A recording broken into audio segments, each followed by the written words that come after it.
মাতৃ কেনেকৈ হ'মবে আমি তাহাঁতক জন্ম দিছিলোঁ দিয়া মই কথা কৈছো আমি তহঁতৰ মালিক হয় মালিক ওনাদেৰ ভালো মনে ৰাখি তেতিয়াহ'লে আপুনিও এই কথাটো মনত ৰাখিলে ভাল হ'ব ছাৰ এইখন দেশৰ বহুত ডাঙৰ ডাঙৰ মালিকৰ মৃত্যু কিন্তু গোলামৰ হাততেই হৈছে আৰু আজি আপুনি যাক গোলাম বুলি কৈছে তাক কিন্তু আইনে খাকি দিছে পিষ্টলো দিছে গুলিও দিছে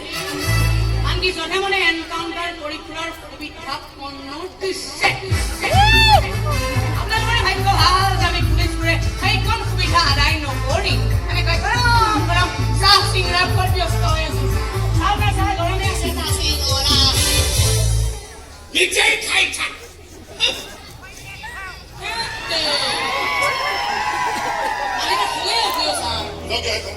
কিবা কামটো কৰি দিব পাৰিলে দুটামান মোটা বান্দিল আদায় কৰিব পৰা গ'লে গৈ আছো ৰ'বা চিঙৰাটো খাই লওঁ গৰু চাহকাপ নলওঁ কিয়